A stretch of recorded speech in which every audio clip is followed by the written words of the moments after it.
These are my most used tools, the ones that I reach for on a pretty much daily basis. I'm into something in this pile right here.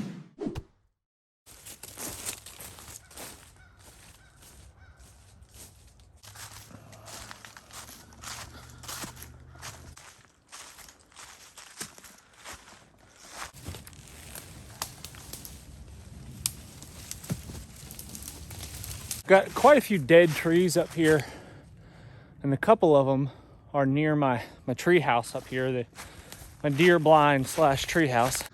Big pine here has definitely been dead for a long time, and it needs to go.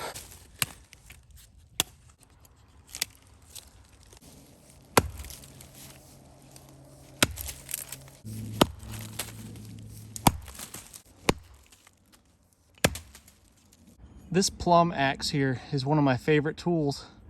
It was given to me by Teotwawki, also known as the Survival Sherpa. Super nice guy, very generous guy, obviously.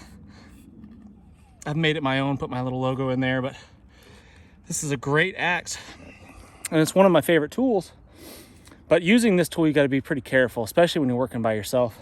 Big, heavy, sharp, double bit axe like this, swinging at a high velocity, could easily hurt you really badly if you're not paying attention. We should be investing in good quality power tools because that's what we use now. We have electricity, so let's use that stuff and get our infrastructure built up and our homes maintained using those power tools as efficiently as possible. But we also have to have backup tools such as this. Like I have a chainsaw, and I could come up here with a chainsaw, and I could have had this tree down, you know, in a minute, maybe not even a minute. I could probably have this tree down on the ground and it would be no big deal. But I don't like using the chainsaw unless I need the chainsaw. I like to use the older tools when I can, when it's convenient and when I have the time to do it.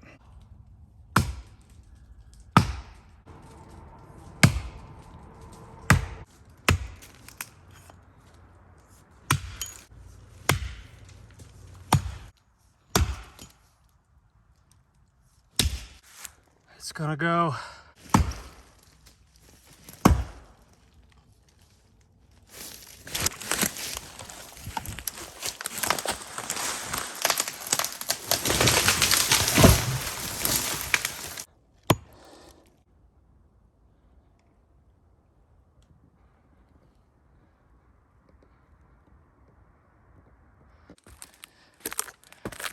Piece of cake. And we didn't crush the treehouse.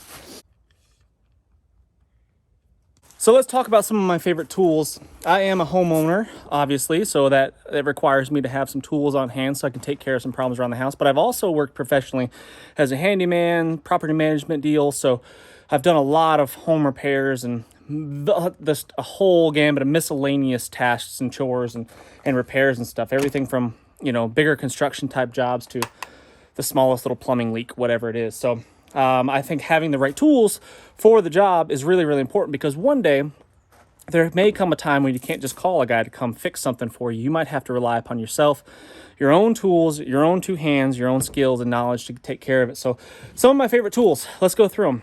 This is an Estwing 16-ounce hammer. Probably my favorite hammer. This is the one that I grab more than anything else by far. If I need a hammer to whack something, this is what I use. Big jobs and small jobs alike. This is probably what I grab more than anything, 16-ouncer. I have a bigger framing hammer, a 21-ounce, I think it is, something like that. But I definitely prefer this one much more. I like the straight claw on it more than the curved like finish hammer, because I use this for like a, you know, a pretty rough like hatchet type deal, especially when you're doing demo work. The bigger hammer is better for demo work for sure, but this one takes care of 90% of the jobs. A bin like this one is going to be crucial if you're a guy just starting out, thinking about buying your own home, that kind of stuff, homesteading, that sort of deal. You need to have stuff organized and a way to access all of your tools. I like this Milwaukee box a lot. Open it up, it's got a rubber gasket on it, so you can throw it in the back of your truck, and if it rains, it doesn't matter. Nothing inside of it ever has gotten wet. And in here, I just keep the most used stuff that I need on a regular basis. So everything from drill bits right here. These are all my miscellaneous drill bits. to 3-inch deck screws, which I build everything out of. I mean, if I've built it, chances are it's got these in it. They work great for pretty much all applications. Small finish screws, I use these a lot. Miscellaneous nails, I've got some staples here for fencing and such. And then this is a big one. This is where I keep pretty much all my most used little bits, like this right here, the T25. This one right here, if you're gonna buy bits, drivers, this is what you want right here, the Makitas, these silver ones. It's steel MS-291 with an 18-inch bar on it. And I really like this chainsaw. It's been really reliable. It has worked really well. I've done very little maintenance to it. I need to change the air filter and stuff in it, but it's been a really reliable chainsaw, and it's gotten the job done whenever I've needed it to. It's pretty powerful. It doesn't bog down. It slices through pretty much anything as long as you got a good sharp chain on it. Speed chuck here, I think that's what it's called, is what I use for all, that's what all my bits have on them. Even the drill bits, all of my drill bits have that on there because I use this little impact driver. This is the much hated Ryobi here. A lot of the Ryobi tools suck. I'll be honest with you, like the Sawzalls, they are terrible. I've burnt up a couple of them in just a day. So I would never buy one of those, but this little impact driver, this one has been solid. It has not failed me, and I've used it I have driven thousands, literally thousands and thousands upon thousands of screws with this guy right here.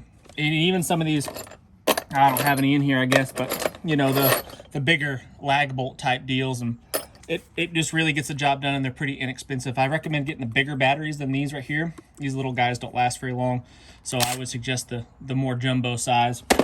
But all of your bits, just go ahead and get them with that little speed chuck there, and here's actually a new box of the T25s, not the longer ones, but Makita XPS. These bits last so much longer than everything else. This is my great uncle's splitting maul right here, and this is what I reach for almost every single time for splitting firewood. I really enjoy using this one. I'm the one that replaced the handle in it, and I just like using it, and it's got some sentimental value. So that's definitely my most used splitting tool right there. If you're doing any kind of construction jobs, you're gonna need some sort of level if you wanna make anything worthwhile. And a 2-foot level like this one is the one that I reach for more than anything else. I use it for almost every single job, the 2-foot level here. A torpedo level, the little small ones, and then the big 6-foot levels, those are great.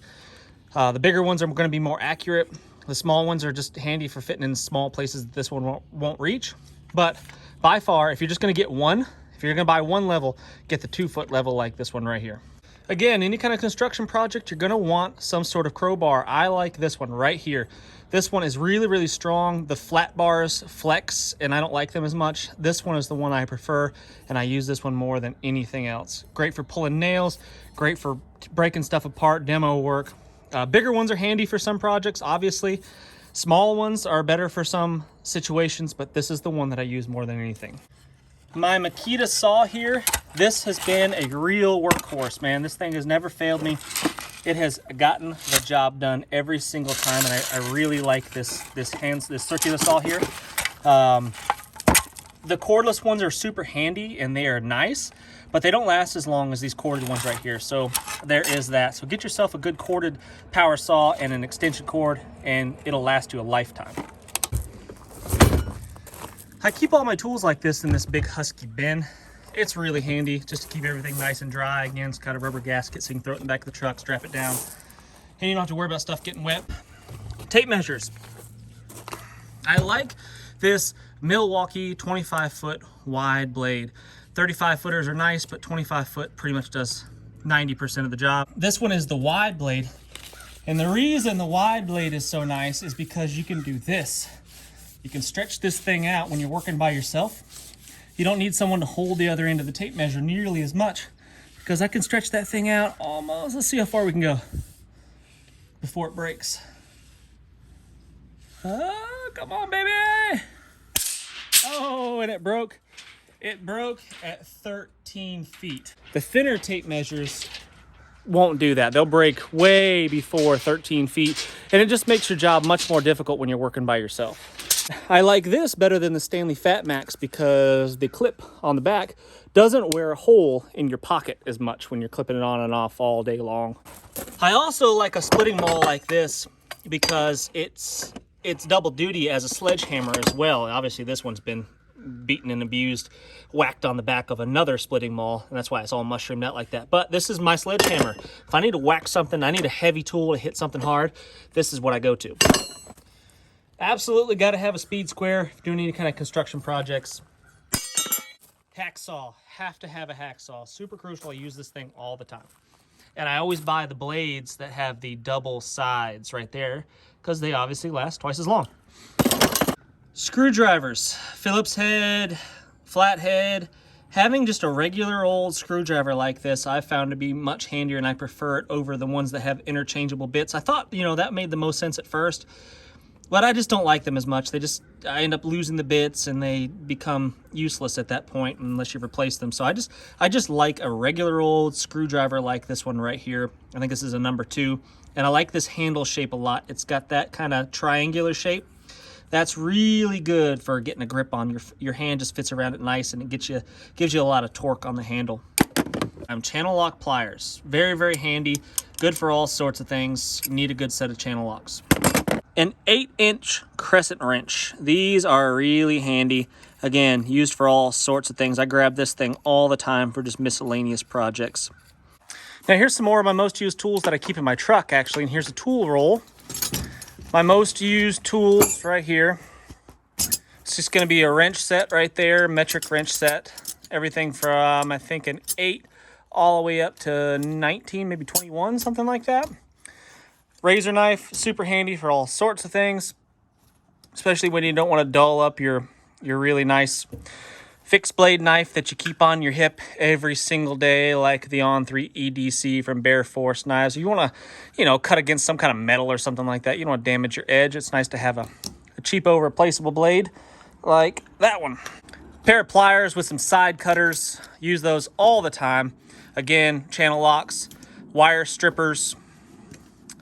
Screwdriver, here is one of the ones with the multiple interchangeable bits. Again, not my preferred, but it is handy and easy to have there. And this screwdriver here, big flathead, I honestly, I don't use this as a screwdriver very often. It's usually a prying tool or I use this screwdriver right here to poke a hole in the oil filter on my truck when I'm taking it out.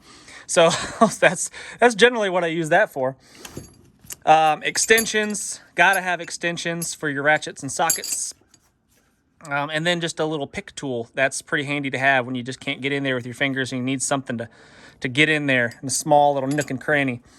And then I just have this inexpensive ratchet and socket set right here that gets the job done. It's a Husky right there. It's got standard size and metric sizes, most of the ones that I need, along with a bit that goes in my little impact driver that I keep in my truck.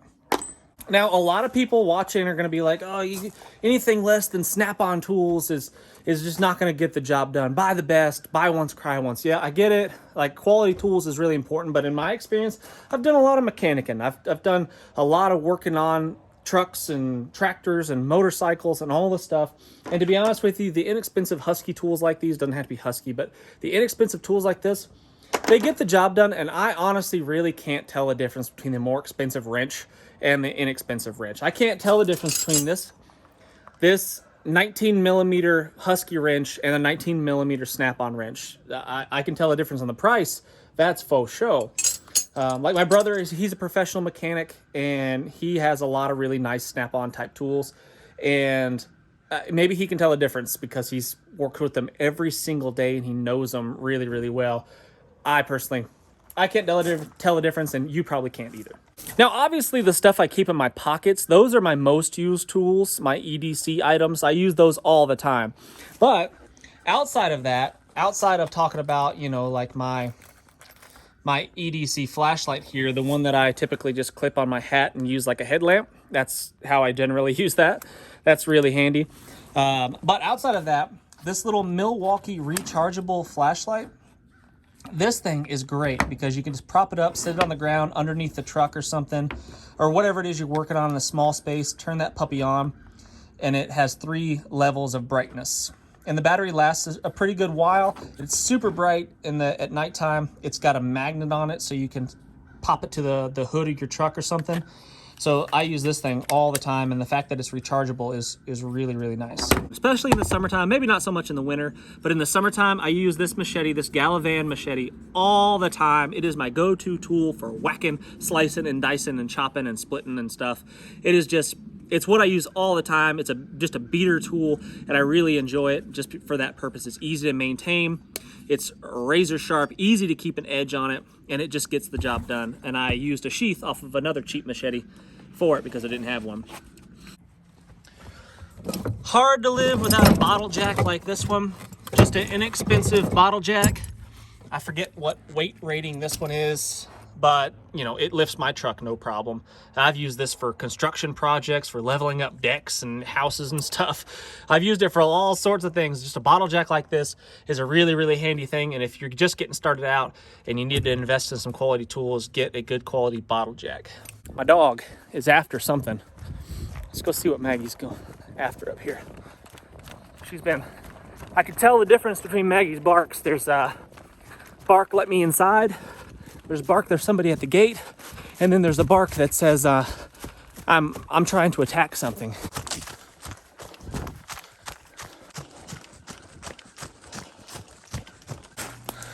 What is it?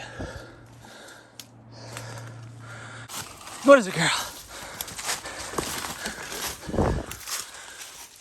It's a possum.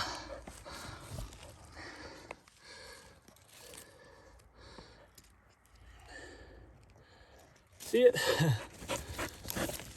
Maggie and possums are mortal enemies. She hates them for some reason. But Maggie, let's leave it alone. Come on, it's not hurting anything. Come on, girl, let's leave it. Leave it. Go, girl, let's go. So I guess I would be remiss if I didn't talk about a protection tool for the homestead. And my most used, the one I go for the most, that's not my EDC, is my 12 gauge. That's for sure the one that I would grab to solve a problem if something was after the chickens or a two-legged creature was after us. That's what I would go for more than anything else. I would say if you're only going to buy one, it's not an EDC type item, that's what I would get for sure. Just the most versatile, can solve the most problems. Whether you're hungry or in danger, it'll solve the problem. A bench vise, such as this one right here, that was my granny's. Really handy, use it all the time for various projects. Hard to live without a good quality bench vise, that's for sure. A bench grinder. A bench grinder, also super handy tool, useful thing. Man, I bought this thing, close to 20 years ago, and I have used it a ton, and I definitely do not regret owning a bench grinder.